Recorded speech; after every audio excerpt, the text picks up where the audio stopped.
Notre façon de manger est importante. Ce que nous mangeons a un impact direct sur notre santé physique, mais aussi mentale. Notre alimentation détermine comment nous nous sentons, comment notre corps fonctionne, etc. Et bien souvent, on est trop occupé pour faire attention à notre alimentation. Ou alors, on ne sait pas vraiment comment bien manger. Cuisiner nos propres repas semble être mission impossible. Après une longue journée de travail, on a tout sauf envie de passer du temps en cuisine. Et c'est alors qu'on fait les mauvais choix. Commander Uber Eats, manger un plat surgelé déjà tout préparé, acheter un sandwich jambon-beurre, bref, pas du tout une alimentation optimale pour notre santé. C'est pourquoi aujourd'hui je vais vous partager mes secrets pour mieux manger et me sentir bien à travers des habitudes que j'ai mises en place dans mon quotidien. D'ailleurs, petit aparté dans cette vidéo pour vous dire que vous trouverez mon e-book totalement gratuit téléchargeable dans la barre d'infos. Dans ce e-book, vous retrouverez 5 astuces pour mieux manger. Donc n'hésitez pas, encore une fois, c'est totalement gratuit. Sur ce, c'est parti pour la vidéo.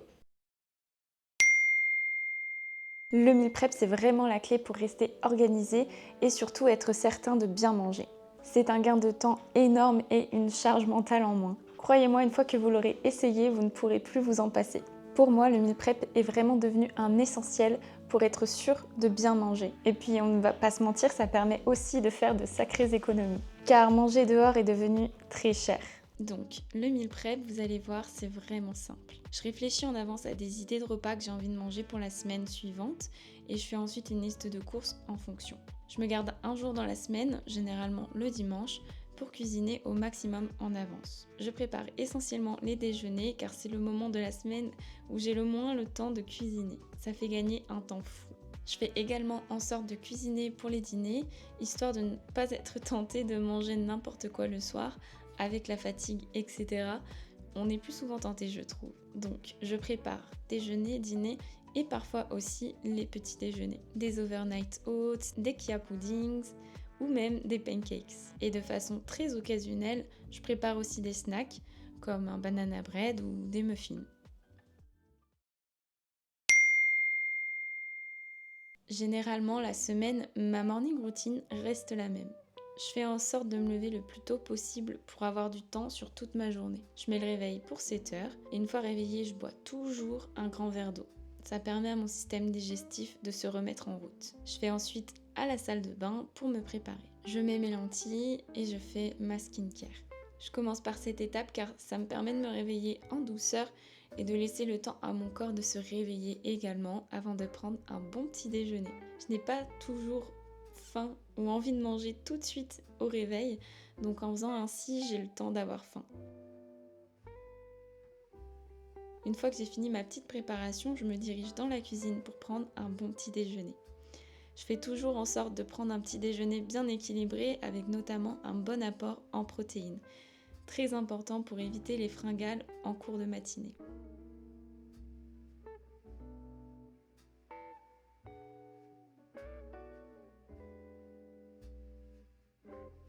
Et avec ça, je bois toujours un grand bol de thé pour me réhydrater et un fruit pour faire le plein de vitamines.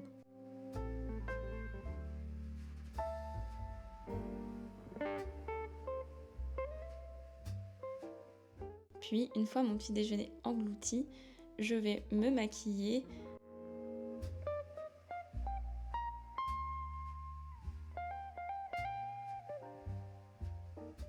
et je m'habille.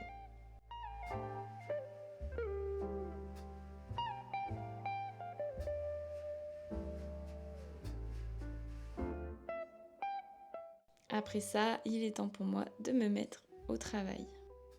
Avoir une morning routine me permet vraiment de rester en forme et de donner le ton au reste de ma journée. D'ailleurs, avoir une routine matinale apporte de nombreux bienfaits, comme par exemple la réduction du stress et de l'anxiété, le fait de savoir mettre en place des habitudes et de s'y tenir, et donc de favoriser un meilleur style de vie. Personnellement, le matin, c'est le moment déterminant pour le reste de ma journée. C'est pour ça que je ne saute jamais, sauf exception, le petit déjeuner. Car je sais que c'est ça qui va déterminer mes choix alimentaires pour le reste de ma journée. Donc je fais vraiment en sorte de suivre cette routine matinale tous les jours de la semaine et bien souvent le week-end aussi. Ce que j'entends par là, c'est que l'environnement dans lequel vous évoluez est déterminant. notamment pour vos choix alimentaires. Par exemple, si vous voulez perdre du poids, faites en sorte d'être moins tenté en achetant moins de sucreries, en cuisinant de bons snacks healthy plutôt que d'acheter des barres trop sucrées qui traîneront dans vos placards et qui vous tenteront. Autre exemple, si vous voulez manger plus de fruits et légumes, faites en sorte d'en avoir toujours dans votre cuisine. Si vous voulez faire plus de sport, laissez votre tenue à côté de votre lit pour l'enfiler directement au réveil si vous avez le temps d'en faire dès le matin, ou bien emportez votre tenue avec vous au boulot, dans votre sac, pour y aller directement après le travail. Faites en sorte d'adapter votre environnement à vos objectifs pour être certaine de ne pas les oublier ou d'être tentée de les abandonner trop vite. Vous pouvez aussi bloquer des créneaux dans votre calendrier pour aller faire une marche rapide, aller à la salle de sport, etc. Mais le fait de bloquer 1 heure, 2 heures ou même 30 minutes dans votre agenda pour votre séance de sport vous permettra d'être moins enclin à l'abandonner. Et autre astuce pour faire en sorte que votre environnement soit le plus adapté possible à vos objectifs, n'allez pas faire les courses en ayant faim. C'est le piège car vous aurez envie de manger tout et n'importe quoi et surtout les choses qu'il faudrait éviter.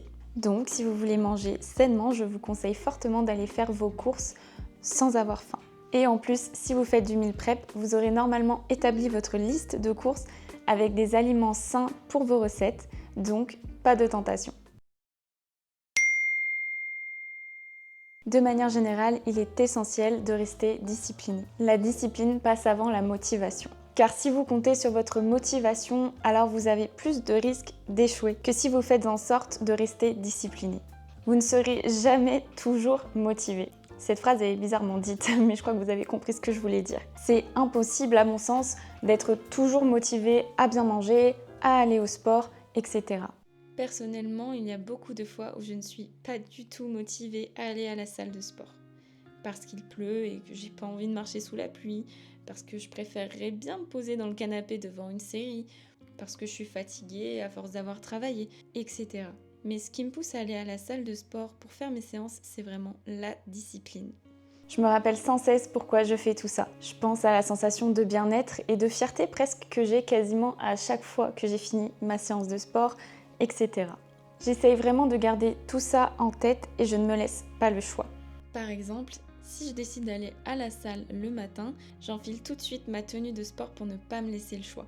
Si je dois y aller l'après-midi, j'enfile tout de suite ma tenue après avoir mangé mon déjeuner. Et je sais que comme ça, dès que j'ai fini de digérer, je m'en vais faire ma séance à la salle de sport. Pareil pour manger. Les fois où j'ai vraiment envie de manger un peu n'importe quoi, même si en vrai ça n'arrive pas très souvent parce que j'ai tellement pris l'habitude de bien manger que j'apprécie en fait manger sainement.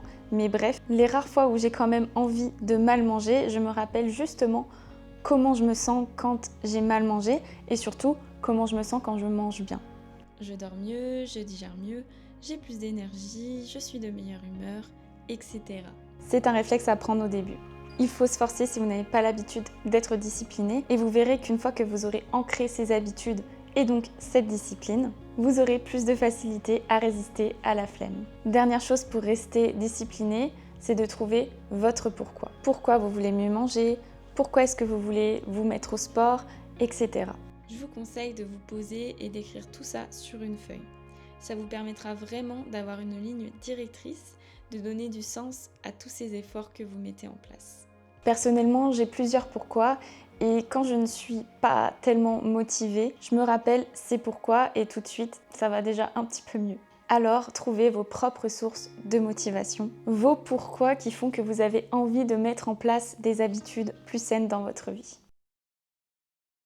Pour terminer cette vidéo, je voulais vous partager une idée de déjeuner équilibré qui fonctionne très bien aussi pour le dîner, cela dit. Parfait pour rester en bonne santé avec tous les apports nécessaires sur un repas. Et on va partir sur une recette parfaite pour cet automne, des pâtes avec une sauce à la butternut. Pour rappel, vous avez mon e-book sur mes astuces pour mieux manger qui est totalement gratuit et téléchargeable depuis le lien en barre d'infos. Revenons-en à notre déjeuner. Vous devez probablement savoir qu'un repas équilibré se compose d'une portion de féculents, de protéines et de légumes. C'est important pour apporter tous les nutriments dont votre corps a besoin. Bien souvent, j'alterne mes repas avec des pâtes, du riz et parfois des pommes de terre ou des gnocchis, du quinoa, etc. Mais le plus souvent, je reste sur des pâtes. On va passer à la préparation de la sauce à la la butternut et vraiment il n'y a rien de plus simple. Je découpe d'abord un oignon avec de l'ail et je m'occupe ensuite de la butternut. J'adore l'automne pour ça. Les butternuts, les potirons, les potimarrons, bref, je me fais tout le temps des veloutés et c'est super réconfortant et savoureux, j'adore ça. Une fois qu'on a tout découpé, on fait un petit peu cuire les oignons et l'ail, puis on y ajoute la butternut coupée en petits morceaux.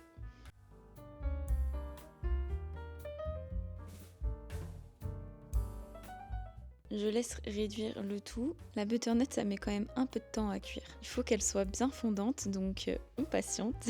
J'adore me faire des sauces aux légumes parce que ça permet vraiment d'en manger sans forcément ajouter du volume dans l'assiette. Donc quand vous avez un petit estomac comme moi, c'est parfait pour être certain de manger équilibré quand même. Pendant que la courge finit de cuire, je fais chauffer mes pâtes. Je fais en général environ 70 à 80 grammes de pâtes pesées crues, mais les quantités sont vraiment propres à chacun. Je fais en sorte de prendre des pâtes de bonne qualité, comme celle de la marque Roumeau, qui est une marque de pâtes très qualitative.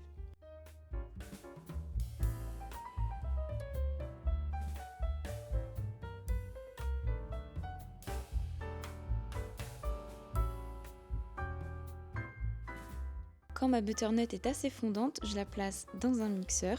Vous pouvez aussi utiliser un mixeur plongeant si vous en avez un. Je mixe le tout en ajoutant un petit peu de liquide. Ici, j'avais mis de l'eau, mais vous pouvez mettre du lait de coco, de la crème fraîche ou du bouillon. C'est vraiment comme vous préférez.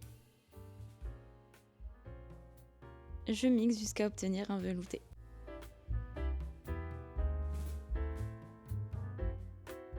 Je n'ai plus qu'à ajouter cette sauce à la butternut aux pâtes et regardez comme ça a l'air délicieux. Je vous conseille d'opter pour des pâtes dans lesquelles la sauce peut se glisser, c'est bien meilleur. Donc des macaronis ou des rigatoni par exemple. Je termine mon repas avec une des meilleures sources de protéines qu'il soit, les œufs. Les œufs, contrairement à ce que l'on croit, sont excellents pour la santé et ne donnent pas du tout de mauvais cholestérol. Je pourrais vous faire une vidéo complète à ce sujet, donc si ça vous intéresse, n'hésitez pas à me le dire en commentaire. Personnellement, je mange des œufs presque tous les jours. Personnellement, je préfère les consommer brouillés ou durs. Mais ce jour-là, j'ai opté donc pour des œufs brouillés. Je les fais cuire dans un peu de graisse de canard qui est parfaite pour la cuisson et j'y ajoute un carré frais 0% qui apporte des protéines en plus et un petit côté crémeux que j'aime beaucoup. Ce jour-là, j'ai mangé un reste de meal prep avec mes œufs, un risotto avec des carottes. Pour le reste du velouté, je l'ai placé dans un bocal hermétique pour pouvoir le conserver ensuite au frigo quelques jours. Je n'aurai qu'à le réchauffer pour le manger en accompagnement par exemple.